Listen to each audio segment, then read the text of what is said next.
आत्मजीत सिंह। मैं मेघदूत संस्था का फाउंडर मेंबर हूं और ये संस्था 70 के दशक में काफ़ी सक्रिय रही और हिंदी रंगमंच पे इसने बहुत काम किया और मैं भी इस संस्था से जुड़ा रहा। सन 71 में मैंने पहला एक नाटक किया, पंजाबी नाटक, और उसके बाद फिर हम लोग मेघदूत बना लिए अपनी संस्था, और जिसके साथ में देश के बड़े बड़े नाटककार जुड़े। उस समय रंजीत कपूर उसके फाउंडर मेंबर्स में से थे हमारे साथ में, और हमारे जो फाउंडर प्रेसिडेंट थे ये professor Ranbir Singh Bisht arts college के प्रिंसिपल थे, और हमारे सलाहकार होते थे कृष्ण नारायण कक्कड़ जो कि लोआक्टा के प्रेसिडेंट थे और काफ़ी सक्रिय थे साहित्य में और नाटक में और कला क्षेत्र में, वो हमारे साथ जुड़े रहे। तो इस तरह से हमारी शुरुआत हिंदी रंगमंच के एक महत्वपूर्ण संस्था जिसका नाम आप मेघदूत है, उससे शुरुआत मेरी होती है। तो सन 1971 में मैंने एक पंजाबी नाटक में काम किया और उसके डायरेक्टर थे जितेंद्र चोपड़ा। ये नाटक रविंद्रालय में हुआ था और रविंद्रालय हम लोगों के लिए एक बहुत ही ऐसी जगह थी जो जहां हमारी पहुंच नहीं होती थी, क्योंकि हम रेलवे के आदमी थे, रेलवे में नौकरी करते थे। और हमारे साथ में एक हमारे ही मोहल्ले में एक जीते भाई साहब हुआ करते थे, जिनका रंगमंच से और इस तरह की रंगमंच की जो कंपनियां उस वक्त हुआ करती थी उनसे उनका ताल्लुक था, और वो बाहर जाते आते रहते थे। और 71 में जो हम लोगों ने पंजाबी नाटक किया उसमें रंजीत कपूर साहब की पत्नी और कपूर साहब की साली, पत्नी का नाम तिशा था और उनकी साली साहिबा का नाम अमिता मिश्रा था।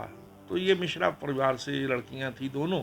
तो जीते भाई इनको लेके आए थे और हमको भी जीते भाई साहब लेके आए थे, और हम हमेशा जब जीते भाई साहब को देखते थे तो ये सोचते थे कि ये आदमी हमें कहीं पहुंचा सकता है और ख़ास तौर से रंगमंच वालों के साथ मिलवा सकता है। रेलवे में नौकरी करते करते हमारा मन हमेशा नाटक की तरफ ही झुकाव हमारा रहता था, और हम इस कोशिश में भी लगे रहते थे कि किसी तरह से हमारी एंट्री नाटक कंपनी में किसी में हो जाए, और ऐसे दोस्तों के साथ हम उठते बैठते थे।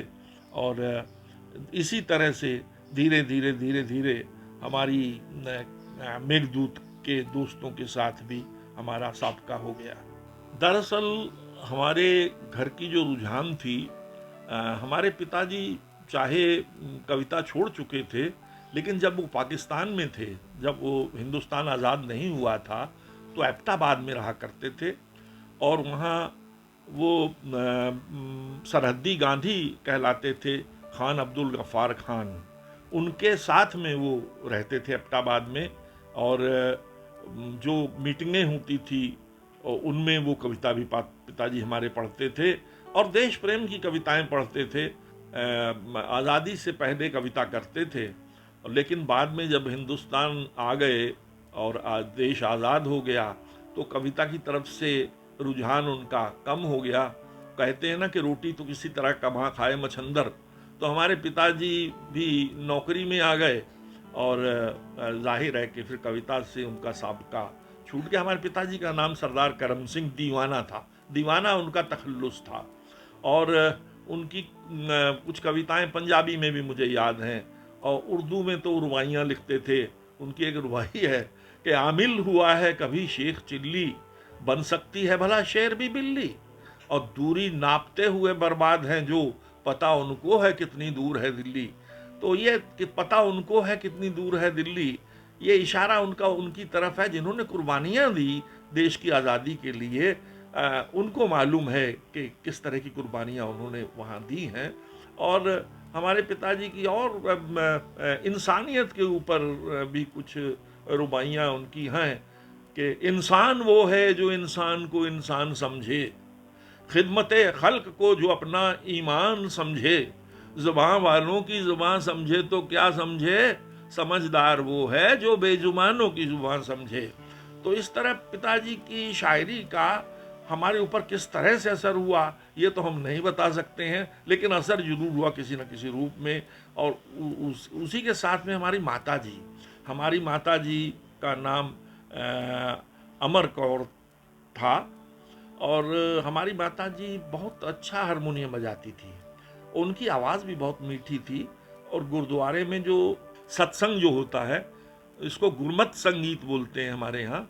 गुरमत संगीत मतलब गुरु की मति जो है, गुरु ने जो मति दी है उसका संगीत, तो वो हमारी माता जी उसका गायन करती थी और शबद पढ़ती थी गुरुद्वारे में। तो हम लोग बच्चे थे, हम लोग पीछे पीछे बोल देते थे कभी कभी, और कभी सुर में कभी बेसुरे। तो धीरे धीरे माता जी के असर में हम भी गुरुद्वारे में शबद गायन करने लगे। और ख़ास तौर से हम लोगों को मौका प्रभात फेरी में मिलता था। वैसे तो आम जो कीर्तन होते थे उनमें तो मौका नहीं मिलता था, लेकिन प्रभात फेरी में मिलता था। उसका असर ये हुआ कि प्रभात फेरी में खुली आवाज़ में हम गाते थे और हमारी आवाज़ बहुत खुल गई। और हम हमारे बारे में ये मशहूर हो गया, ये बहुत ऊंची आवाज़ में गाते हैं। हम लोग कॉलेज में पढ़ते थे और मैं 11th में था। तो उस वक्त हमारे कॉलेज में ये हुआ कि साहब एक कंपटीशन होने वाला है, और जिसमें कि रामचरितमानस के किसी अंश को लेकर के कोई एक अंश तैयार किया जाना है। तो हमारे जो इंग्लिश के टीचर थे उनका नाम था वीएन मिश्रा। तो वीएन मिश्रा साहब जो थे वो थे तो अंग्रेज़ी के टीचर, लेकिन सफ़ेद बाल थे उनके और बड़े लहीम शहीम थे। तो उन्होंने कहा कि साहब देखिए ऐसा है कि हमको रामचरितमानस पे कुछ करना है, तो हम उसमें चाहते ये हैं कि लड़के कुछ आए। तो उसमें रामचंद्र उनको बड़े आसानी से मिल गए और लक्ष्मण भी मिल गए। अब मज़ेदार बात यह कि वो करना चाहते थे राम केवट संवाद वाला जो हिस्सा है, तो केवट भी मिल गए। अब सीता कहाँ से आए, और हमारे यहाँ तो कोई एजुकेशन थी नहीं। तो लिहाजा ये हुआ कि मेरे बाल थे बड़े बड़े, उन्होंने कहा इसके बाल खोल देते हैं, इसको सीता बना देते हैं। तो हमको उन्होंने सीता बना दिया, मैं सीता बन भी गया। और लेकिन दिक्कत एक थी कि भगवान राम जो बने थे और जो लक्ष्मण बने थे, ये दोनों कद में मुझसे छोटे थे। तो ये हुआ कि उन्होंने कहा कि देखिए ऐसा है कि शुरुआत यूँ करेंगे कि जो रामचंद्र हैं और जो लक्ष्मण जी हैं, इनको तो नाव में बैठा देते हैं, पहले ही नाव में खड़ा कर देते हैं, और सीता को बाद में बैठालते हैं। तो इस तरह से ही हुआ कि वो मुझको बाद में बैठाए। इस तरह से उन्होंने मेरे कद को एडजस्ट किया, मेरे कद की लंबाई को एडजस्ट किया। और खैर वो मेरा पहला अभिनय था और मेरे मुंह में पहली बार मेकअप लगा था, और ये हमारी ज़िंदगी का पहला मेकअप। और कुछ वैसे थिएटर के बारे में जानते भी नहीं थे, जो हमारे टीचर ने हमको कहा वो हमने कर दिया। ये जो राम केवट संवाद हुआ, ये कंपटीशन हुआ था, और ये कंपटीशन हम तो केकेवी में पढ़ते थे, ये डीएवी कॉलेज में ये कंपटीशन हुआ था, और वहाँ कई टीमें गई हुई थी। और मज़ेदार बात यह है कि हमारी टीम जिस कमरे में ठहरी हुई थी और मेकअप कर रही थी, तो वो हमारे साथी लोग थोड़ा शोर मचा रहे थे। तो वहाँ जो इंचार्ज थी पूरे कार्यक्रम की, वो दौड़ती हुई आई, ए लड़कियों तुमने क्या शोर मचा रखा है। तो वो समझे कि हमारी लड़कियों की टीम है। तो लड़के और लड़कियों का मतलब फ़र्क भी शायद मेकअप से ही दूर कर दिया गया हो, या क्या क्या हो मुझे याद नहीं, लेकिन यह है कि। और फिर ये बात है सन 1965 की। हमारी जान पहचान मैंने बताया कि पहले हमारी बात हुई, हमने पंजाबी नाटक एक किया। पंजाबी नाटक जो हम लोगों ने किया, उसके डायरेक्टर का नाम मैंने आपको बताया। उनके डायरेक्टर का नाम था जितेंद्र चोपड़ा, और लेखक थे इसके प्रकाश साथी बहुत ही पंजाबी के अच्छे कवि और नाटककार हुए हैं। और हम लोगों ने ये नाटक रविंद्रालय में किया, और बड़ा उत्साह बढ़ा हमारा इस नाटक से। और और इससे हमारी कई लोगों से जान पहचान हुई। ये रंजीत कपूर की शादी हो चुकी थी तब, और ये भी है कि कपूर साहब अपने रंजीत कपूर के पिताजी की थिएटर कंपनी थी, और ये इनकी जो पत्नी थी ये इनके थिएटर पिताजी की थिएटर कंपनी में काम करने गई हुई थी, और इनकी साली साहिबा, मैंने जैसा बताया कि अमिता मिश्रा, वो भी वहाँ थिएटर कंपनी में काम करने गई हुई थी। वहीं से इनकी दोस्ती हुई और इनकी शादी हो जाती है, और हमारा जो दायरा है नाटक करने वाले के लोगों के बीच में धीरे धीरे बढ़ना शुरू हो जाता है। इस बीच हम लोग इसका रंजीत कपूर का एक बेटा हुआ था, जो जिसकी बाद में मृत्यु हो गई, और वो बेटे का पहला जन्मदिन था। तो आनंद नगर, ये बरहा कॉलोनी के पास में एक जगह है आनंद नगर, पीआरडी ग्राउंड के पास, तो जहाँ इनका घर हुआ करता था, तो उसमें काफ़ी लोग आए, और उसी जानकारों में एक इनके परिवार के मित्र होते थे, उनके एक दोस्त साहब थे, वो भी आए, जिनका नाम था हरि मोहन सैमसन। ये हरि मोहन सैमसन एक की मैन समझ लीजिए इसको, कि मेघदूत संस्था का जन्म न होता अगर हरि मोहन सैमसन न होते।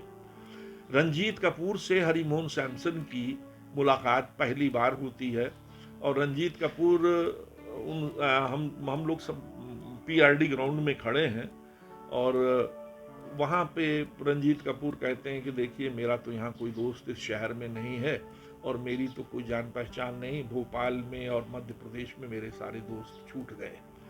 तो वहाँ हरि मोहन सैमसन उनसे कहते हैं कि शहर में भी लोग रहते हैं, आप निकलिए, तो बाहर तो आइए।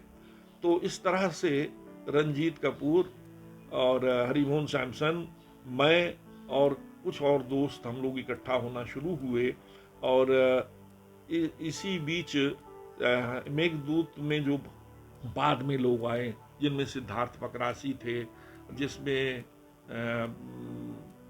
कपूर साहब की साली साहिबा भी थी, और बाकी और लोग थे, ये इकट्ठे होने शुरू हुए, और इत्तेफाक ये हुआ कि धीरे धीरे इन्होंने, सैमसन साहब ने ही बताया इसको, रंजीत कपूर को, कि नेशनल स्कूल ऑफ ड्रामा नाम की कोई चीज़ होती है, और आप national school of drama join कीजिए, आपका परिवार इसमें लगा हुआ है, तो आपको जाना चाहिए वहाँ पे। रंजीत कपूर की समझ में बात आई नहीं, लेकिन फिर जब ये पता चला कि वहाँ स्कॉलरशिप मिलेगी, तो वो रंजीत कपूर को लगा कि नहीं, स्कॉलरशिप मिलेगी, चलो खाने पीने का तो इंतज़ाम हो जाएगा 3 साल का, तो वहीं चलते हैं, कुछ सीखेंगे वहाँ पे।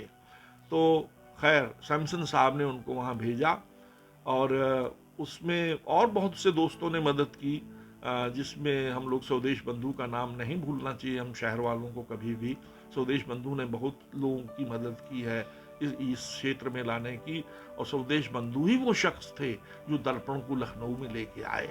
तो स्वदेश बंधु, और ये हमारा एक ग्रुप बनना शुरू हो गया, धीरे धीरे लोगों उठना बैठना शुरू हो गया, हालांकि बंधु भी हमसे उम्र में बड़े हुआ करते थे। तो इस तरह से समझ लीजिए कि रंजीत कपूर साहब चले गए एनएसडी, और पहली छुट्टियों में जब वो आए, तो उन्होंने कहा, यहाँ लोगों से बात की कि भाई मैं कुछ करना चाहता हूँ। तो उसी वक्त ये आपकी सर्वेश्वर दास खन्ना का नाम जो बकरी है नाटक, वो पहला आया था, और बकरी नौटंकी में उन्होंने लिखा था, नौटंकी के छंदों का काफ़ी इस्तेमाल था, और एक नई तरह की एक नौटंकी ये थी। रंजीत कपूर साहब ये बकरी नाटक नौटंकी स्टाइल में करके दिल्ली वापस चले गए, और उन दिनों साहब हमारे संगीत नाटक एकेडमी जो है, ये अब तो फेस्टिवल करती है, पहले कंपटीशन करती थी, ड्रामा कंपटीशन। तो उसमें ये था कि कंपटीशन होते थे, जिसमें एक director, best actor, best light, ये सब हर चीज़ में बेस्ट फर्स्ट सेकंड थर्ड नाम दिए जाते थे। तो उसमें बकरी नाटक हुआ, तो इसके जिस संस्था के साथ हम लोगों ने बकरी नाटक किया था, अब उसका नाम तो मैं नहीं लूँगा यहाँ, लेकिन ये ज़रूर है कि उस संस्था के डायरेक्टर, जिसका हम नाम ले चुके हैं, उन्होंने डायरेक्शन में अपना नाम दे दिया, जबकि उसको तैयार रंजीत कपूर ने करवाया था। तो और उसमें फिर हम लोगों को तो एक तरह से मतलब आग लग गई कि ये क्या हुआ। तो फिर हम लोगों ने तय किया कि देखिए, ऐसा है कि संस्था अपनी होनी चाहिए, और अगर अपनी संस्था नहीं होगी तो लोग हमें एक्सप्लॉइट करते रहेंगे। और ये तो लिहाजा फिर धीरे धीरे जो लोग इकट्ठे हो रहे थे, मैंने बताया कि बिश साहब के यहाँ और कक्कड़ साहब के यहाँ और सैमसन साहब का साथ और रंजीत कपूर और ये सब लोग मिलके, सिद्धार्थ पकरासी, तो ये सब मिल के ये तय हुआ कि अब अपनी संस्था होनी चाहिए। तो फिर रंजीत कपूर अगली छुट्टियों में आए, लखनऊ आए, तो रस गंधर्व नाटक, मणि मधुकर का नाटक था, उन दिनों बहुत अच्छा नाटक था ये। और तो इस नाटक को रंजीत कपूर ने उठाया और ये तय हुआ कि इस नाटक को हम नई संस्था के माध्यम से करेंगे। तो नई संस्था बनाई गई, और बनाई कहाँ, लखनऊ में नहीं बनी ये संस्था दिल्ली में बनी। सैमसन साहब गए दिल्ली और वहाँ सारे रंजीत कपूर और उनके दोस्त सब इकट्ठे हुए और ये तय हुआ कि संस्था बननी चाहिए, संस्था का नाम क्या हो। तो ये सब लोग, रात का समय था, शाम का, तो वहाँ ओपन एयर थिएटर होता था रविंद्र भवन में एक, उस थिएटर का नाम था मेघदूत। तो वहीं ये लोग बैठ के ये बातचीत कर रहे थे और यह तय हुआ कि ये मेघदूत ही क्यों ना संस्था का नाम रख दिया जाए। और मेघदूत जाहिर है कि इतनी एक ऐसी रचना है हमारे भारत के साहित्य में, तो वो मेघदूत ही नाम रख दिया गया। आज भी वहाँ मेघदूत थिएटर है, एक नहीं है बल्कि अब तो कई हो गए, मेघदूत 1, मेघदूत 2, मेघदूत 3, मेघदूत 4 दिल्ली रविंद्र भवन में बाहर लॉन में।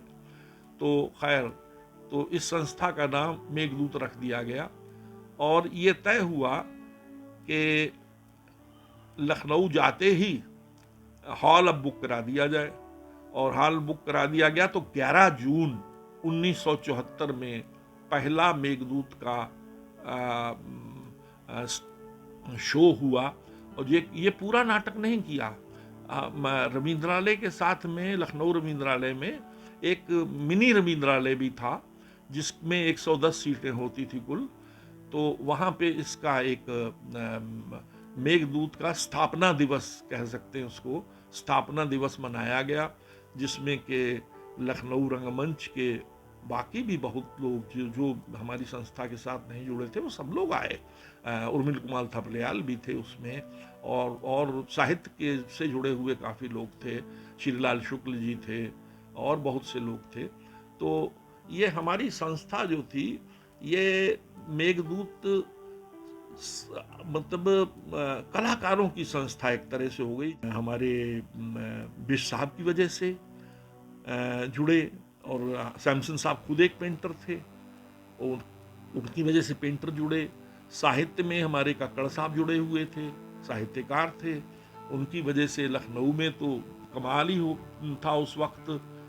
श्रीलाल शुक्ल जी थे, अमृतलाल नागर जी थे, ये सब लोग, यशपाल जी थे, ये सब लोग हमारे शोज देखने तब आते थे। इस तरह से हम कह सकते हैं कि मेघदूत संस्था की स्थापना जब सन 1974 में होती है तो एक नया अध्याय शुरू होता रंगमंच के क्षेत्र में, और यही हमारे मेरे जैसे लोगों की ट्रेनिंग भी शुरू होती रंगमंच में। और हम उठते बैठते सोते जागते सिर्फ साहित्य की और कल्चर की, नाटक की ही बातें करते थे और नाटक की बातें सीखते थे। मेघदूत की स्थापना के बाद हमारे यहाँ तो कलाकारों का मेला लगना शुरू हो गया। कि बहुत बड़ा नाटक था रसगंधर्व, तो ये तय हुआ कि अब रसगंधर्व बड़ा नाटक है और इसको हमने कर दिया है, बड़े रविंद्रालय में कर दिया है, तो अब कुछ दो एक छोटे नाटक भी होने चाहिए। तो हमारे एक दोस्त हुआ करते थे, वो दिल्ली में थे, रंजीत कपूर के भी वो दोस्त हो गए थे, और वो चार्टेड अकाउंटेंट का काम कर रहे थे उन दिनों। उनका नाम था विनोद वर्मा। विनोद वर्मा फिर लखनऊ आए, मेघदूत के साथ उन्होंने 2 नाटक किए, और एक तो भगवतजुकियम किया, और दूसरा ये आपके तेंदुलकर का 4 दिन, ये भी शॉर्ट प्ले था। ये 2 नाटक छोटे किए गए, और ये 2 नाटक छोटे जो हुए ये मिनी रविंद्रालय में हुए, तो जिससे कि हम लोगों को कुछ और लोगों को जोड़ने का भी हमको मिला। उसके बाद फिर रंजीत कपूर ने आकर के यहाँ कोलाज नाम से एक कार्यक्रम किया, और कोलाज ये समझ लीजिए कि तब शायद पेंटर्स के अलावा कोलाज शब्द से ही जानकारी शायद लोगों को नहीं थी। तो उसमें ये हुआ कि नाटकों के कुछ अंश छोटे छोटे, कहानी का अंश छोटा, और कविताओं के 1-2 छोटे अंश, तो इनको लेकर के एक कोलाज बनाया गया, और तब ये रंजीत कपूर ने इसको डायरेक्ट किया। और मज़ेदार बात यह है कि ये पहला ऐसा नाटक हुआ मेघदूत में कि मेघदूत में मैं संगठन का काम ज़रूर देखता था, मैं टिकटें भी बेचता था, और रेलवे एम्प्लॉइज़ के बीच में जाके इसका प्रचार भी करता था, लेकिन मैंने अभिनय नहीं किया था इससे पहले मेघदूत में। तो ये हुआ कि रंजीत कपूर जब इसको डायरेक्ट करने आए तो इन्होंने मुझे चुना उसके लिए, अभिनय के लिए। और मज़ेदार बात यह कि सूर्यमोहन को भी उन्होंने अभिनय के लिए चुना। और एक कविता थी कक्कड़ साहब की, जिस शहर में रहते हैं उसको हम सहते हैं, वो शहर भी हमको सहता है, सहते सहते कहता है, कहते कहते रहता है, कहता रहता सहता है। जिस शहर में जहाँ, उस शहर में वहाँ, यहाँ वहाँ हाँ नहीं में रहते हैं, तो लोगों से ये कहते हैं हम तो केवल सहते हैं, शहर के लोग हमें सहते हैं। इसके अलावा एक गीत था रघुवीर सहाय का, तो वो भी बड़ा मज़ेदार गीत था। राष्ट्रगीत में भला कौन वो भारत भाग विधाता है, और फटा सुथन्ना पहने जिसका गुण हर चरना गाता है। और ये जो गीत था ये मुझे रंजीत कपूर ने गाने को कहा, तो ये मैंने गाया। और रंगमंच पर जो गायन का मेरा पहला अनुभव है वो यही राष्ट्रगीत में भला कौन वो भारत भाग्य विधाता है और फटा सुथन्ना पहने इसका गुण। अब ये जब नाटक खत्म करके हम लोग खत्म किए तो देखा कि लोग आ रहे हैं जो हमें नहीं जानते, वो भी हमसे आके हाथ मिला रहे हैं और बधाई दे रहे हैं। तो हमको पता चला कि हाँ भाई, नाटक में इस तरह से जो अच्छे काम के लिए बधाइयाँ भी मिलती हैं, तो हम खुश भी हुए। तो ये नाटक जो हुआ कोलाज नाम से, और ये बड़े रविंद्रालय में ही हुआ था, और सन 1974 का ही सर्दियों का शायद मौसम था, मुझे याद नहीं पड़ रहा है, थोड़ा आगे थोड़ा पीछे हो सकता है। और जब ये नाटक ख़त्म होता है तो विजय वास्तवा, हमारे लिए तो बहुत बड़े नाम थे ये, और पीडी वर्मा, ये सब दर्पण के लोग थे, और ये सब गले वाले मिले तो हमको बड़ा अच्छा लगा कि हमको ये भी पता चला कि हाँ भाई, जब आप अच्छा काम करते हैं तो लोग उसकी तारीफ भी करते हैं। और लेकिन ये ज़रूर हुआ कि ये गाना, जिस तरह से मैंने आपको बताया था कि स्टूडेंट एज में मैंने सीता का रोल किया था, तो वो मेकअप मेरे मुंह में लग गया जो आज तक नहीं छूटा। उसी तरह से ये राष्ट्रगीत में भला कौन वो भारत भाग्य विधाता गाना, मेरा गाना, और ये गाना मेरे साथ जुड़ना, और वो पहली बार जुड़ा और आज तक जुड़ा हुआ है। उन दिनों ड्रामा कंपटीशन हुआ करते थे और संगीत नाटक अकेडमी इन्हें करवाती थी। तो हम लोगों ने सोचा कि ये हमारा नाटक जो तैयार हुआ कोलाज, ये तो कमाल का नाटक है, इसको तो प्राइज़ मिलना ही मिलना है। तो हम लोगों ने कोलाज को उसमें डाल दिया, भर दिया हम लोगों ने कि साहब कंपटीशन में हम कोलाज को करेंगे। तो ये हुआ कि जब हमारा नाटक ये तैयार हो गया, अच्छा तैयार हुआ, तो हम लोगों ने सोचा कि इस कोलाज को संगीत नाटक एकेडमी के कंपटीशन में किया जाए। तो कंपटीशन में हमने एंट्री भर दी, लेकिन वहाँ साहब जो सबसे सीनियर मेंबर थे, तो उन्होंने कहा ये नाटक कहाँ है, ये तो कोलाज नाटक थोड़ी होता है, ये नाटक है ही नहीं। तो लेकिन वहाँ फिर इलाहाबाद आपके गोरखपुर यूनिवर्सिटी में थी, हिंदी विभाग में पढ़ाती थी डॉक्टर गिरीश ततोगी, वो कमेटी में थी। तो उन्होंने स्टैंड लिया, कहीं नहीं साहब नाटक आप जो कहते हैं वही नहीं होता, नाटक बहुत कुछ होता है और ये भी नाटक है। तो इस तरह से हमारे नाटक को एंट्री मिल गई। और लेकिन ये हुआ कि साहब एंट्री तो मिल गई, लेकिन अवार्ड हमको नहीं, कुछ नहीं मिला। फिर अगले साल तब तक हमारे सैमसन साहब की डेथ हो चुकी थी, और हमारे यहाँ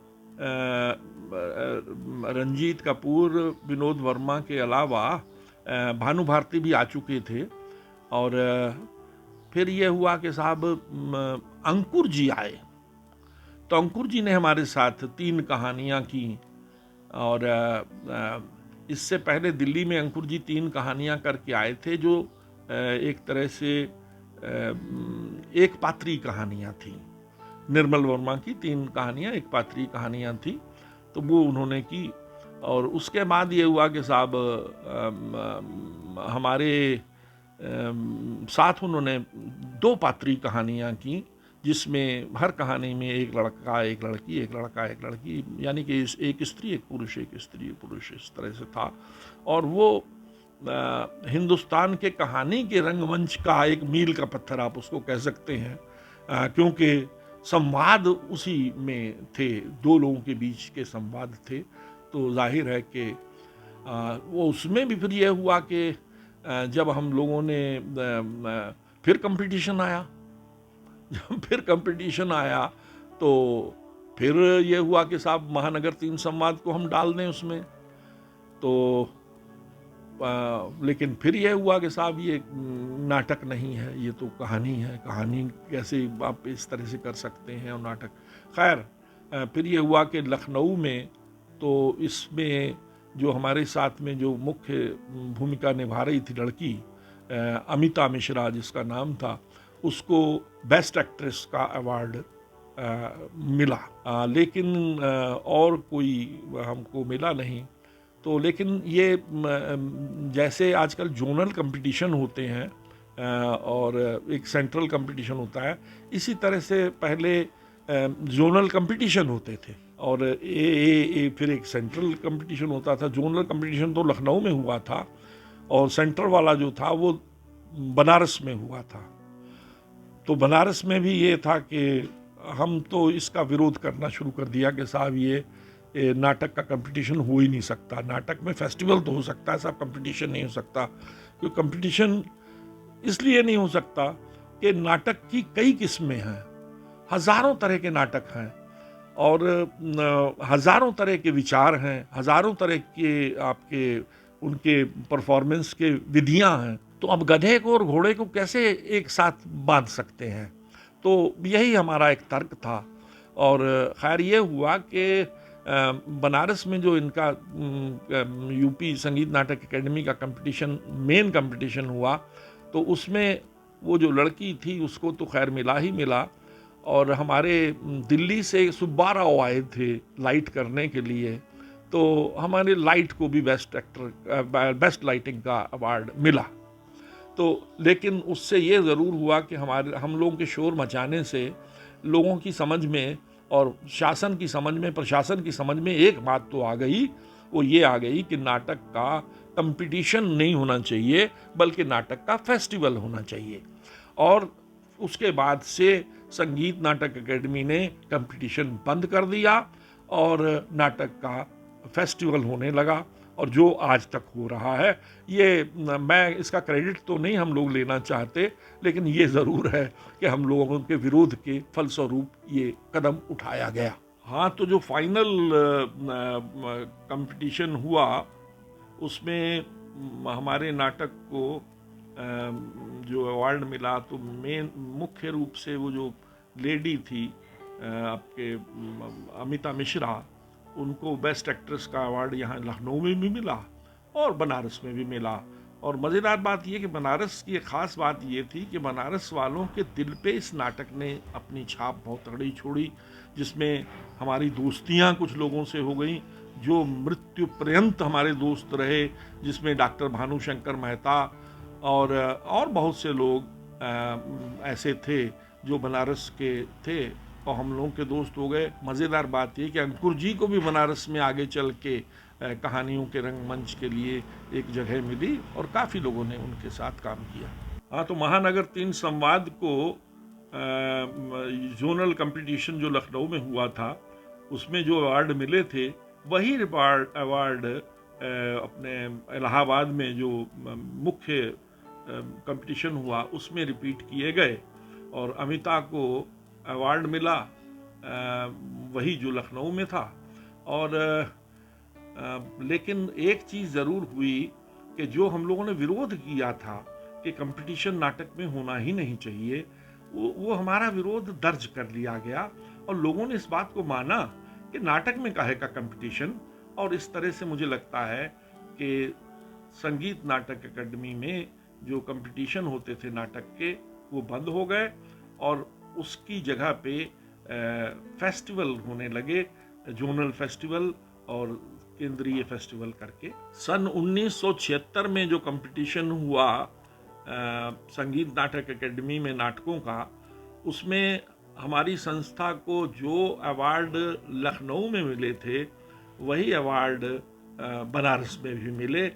और लेकिन एक चीज़ ज़रूर हुई कि हमारा जो हमने जो अपना एक विरोध दर्ज करवाया था कि संगीत नाटक अकेडमी में, संगीत नाटक अकेडमी क्यों, किसी भी जगह पे नाटक के कंपटीशन नहीं होने चाहिए बल्कि फेस्टिवल्स होने चाहिए।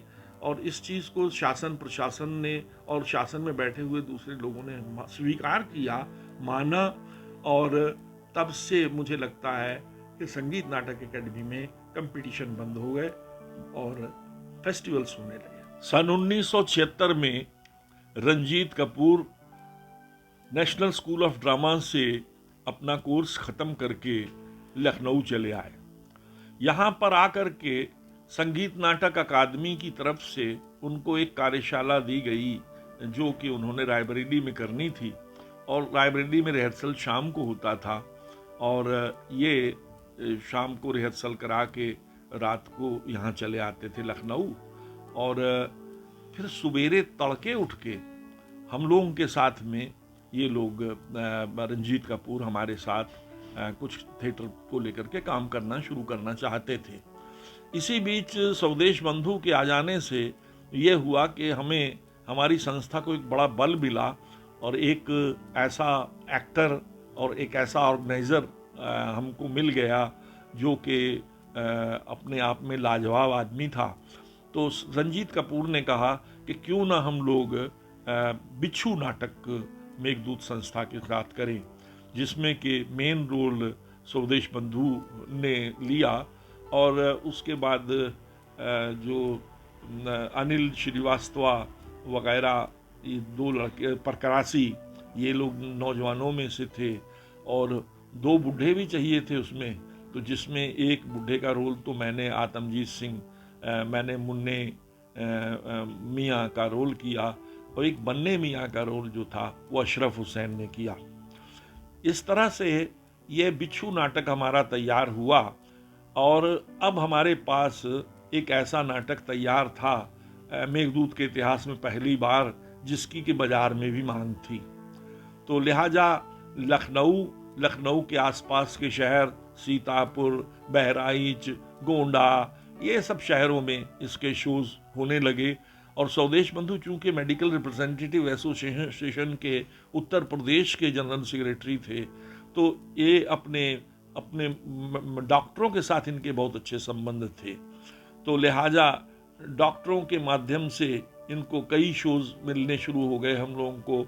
इस तरह से हमारी संस्था, जो कि एक तरह से फोकटिया संस्था थी, जिनके पास अपने खर्चों के लिए पैसे नहीं होते थे बल्कि उधार में हम लोगों का थिएटर चल रहा था, इस बिच्छू के माध्यम से हमारे पास कुछ पैसे आने शुरू हो गए। सन 1957 में जब हम लोग लखनऊ आए तो हम लोग तो हिंदी भी बोलना नहीं जानते थे और पंजाबी ही वहाँ पढ़ाई जाती थी, पंजाबी ही जानते थे।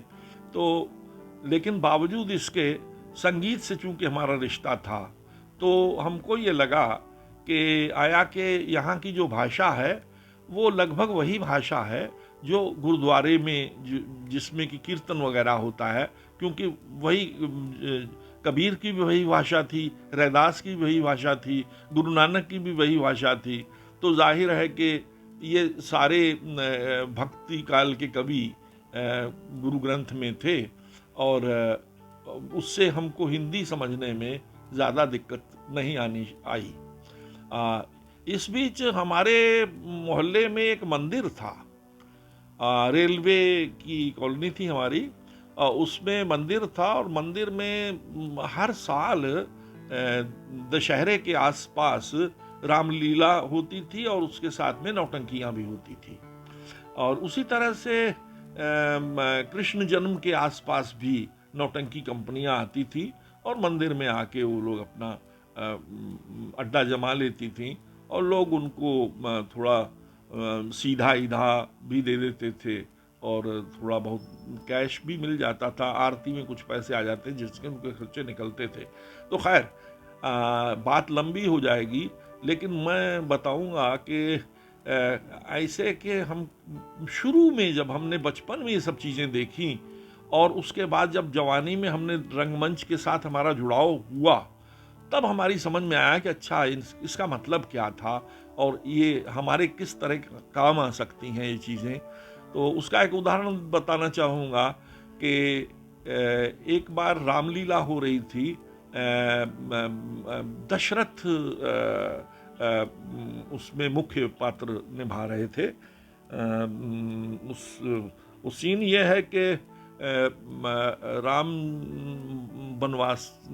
को वनवास हो जाता है, राम वन में चले जाते हैं, साथ में सीता है, साथ में लक्ष्मण है, वो चले जाते हैं। तो पीछे जो दशरथ जो हैं वो पुत्र वियोग में तड़प रहे हैं और वो इतना तड़प रहे हैं कि बिल्कुल समझिए कि मृत्यु के पास आ गए हैं, मृत्यु के कगार पर आ गए हैं। और उनको संभालने के लिए एक अटेंडेंट है, एक उनका नौकर है जो उनको संभालने की कोशिश कर रहा है। वो गिरते पड़ते इधर उधर लड़खड़ा रहे हैं और वो जो नौकर है उनको संभाल रहा है। और आपको जान करके हैरानी होगी कि नौकर जो है वो रामलीला का जोकर है। अब वो पता चला कि वो इतनी सीरियस सीन है कि दशरथ की मृत्यु का दृश्य हो और वो उनको संभाल रहा हो, उनको सहारा दे रहा हो और उसी बीच वो जोकरी भी कर रहा हो। और वो एक्टर जो है वो नौकर के रूप में जोकरी भी कर रहा है और दशरथ से कहता है जल्दी मरो, घर खाली करो, जल्दी मरो, घर खाली करो। तो इस तरह से इन चीज़ों ने मुझे काफ़ी प्रभावित किया, लेकिन तब किया जबकि मैं इस लाइन में काफ़ी कुछ जान चुका था। बचपन में कुछ समझ में नहीं आता था, बचपन में देख के ख़त्म हो गई बात। 77 में, सन 1977 में हमारे शहर में बंसी कौल आते हैं। बंसी कौल इससे पहले दर्पण नाट्य संस्था में काम कर चुके थे। स्वदेश बंधु ही बंसी को लेकर के, स्वदेश बंधु भी नहीं लेके आए थे, बल्कि बलराज पंडित यहाँ पर 5वां बार एक नाटक करने आए थे और जिसमें कि लाइट करने के लिए बंसी आए थे। तो उससे बंसी का लखनऊ में जुड़ाव हो गया था। और मज़ेदार बात यह कि बंसी ठहरे स्वदेश बंधु के घर पे ही थे। तो ये बात सन 71-72 की है शायद।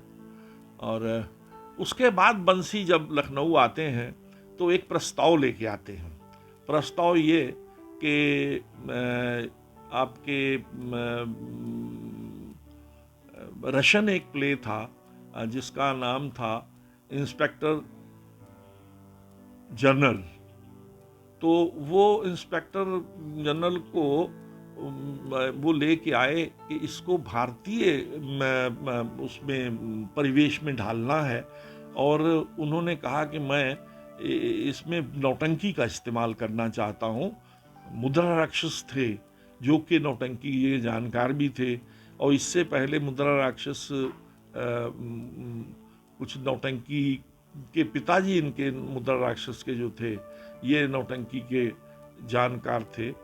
और फिर ये हुआ कि वो नौटंकी तो होगी, लेकिन उसमें किसी एक संस्था के पास ऐसे कलाकार नहीं थे जो कि इतने बड़े नाटक को अपने कंधों पे उठा सकते।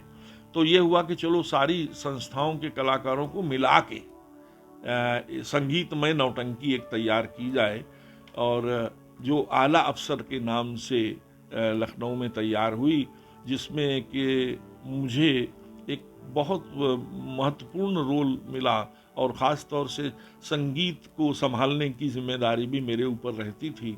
और उसमें स्वदेश बंधु आला अफसर का रोल, मुख्य रोल स्वदेश बंधु करते थे, और 2 जोकरों की उसमें ज़रूरत थी, जो कि एक खुद मुद्रा राक्षस करते थे और दूसरा हल्लो भैया नाम के हमारे एक बहुत ही फेमस लखनऊ के कलाकार हुए हैं, हरि कृष्ण अरोड़ा उर्फ हल्लो भैया तो थे। और दर्पण के बहुत सीनियर कलाकार विजय वास्तवा, पीडी वर्मा और डॉक्टर अनिल रस्तोगी वगैरह बहुत से लोग, हमारे अलग अलग संस्थाओं के लोग इकट्ठे हुए, और ये नाटक संभव हो पाया नौटंकी के फॉर्म में। लेकिन एक ख़ास बात ये थी कि अब अलग अलग संस्थाओं के लोग हैं, अलग अलग नाम हैं, तो इकट्ठे कैसे काम करें। तो ये तय पाया गया कि सारी संस्थाओं के लोग इसमें इकट्ठे काम करेंगे, और ये एक संस्था बनाई गई जिसका नाम रखा गया रंग योग।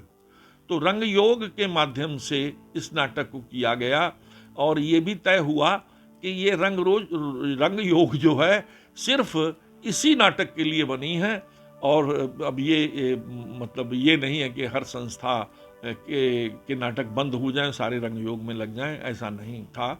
और ये रंग योग के माध्यम से जब आला अफसर का पहला मंचन हुआ, हालांकि पहला मंचन तो ट्रायल लखनऊ में हो गया था, और लखनऊ में इसका पहला शो हुआ। दूसरा शो जो मुख्य शो जो होना था वो मध्य प्रदेश में हुआ, और मध्य प्रदेश कला परिषद नाम से एक संस्था हुआ करती थी,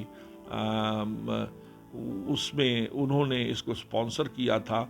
और उसके बाद तो फिर इस नाटक के हिंदुस्तान के कौन सा ऐसा शहर और कौन सा ऐसा फेस्टिवल हिंदुस्तान का नहीं ऐसा हुआ जिसमें इस नाटक के शो ना हुए हों। मेरा ख्याल है कि हम लोग मुंबई में ही 3-4 बार जाके शो करके आए, और कलकत्ते में भी 3-4 बार जाना हुआ।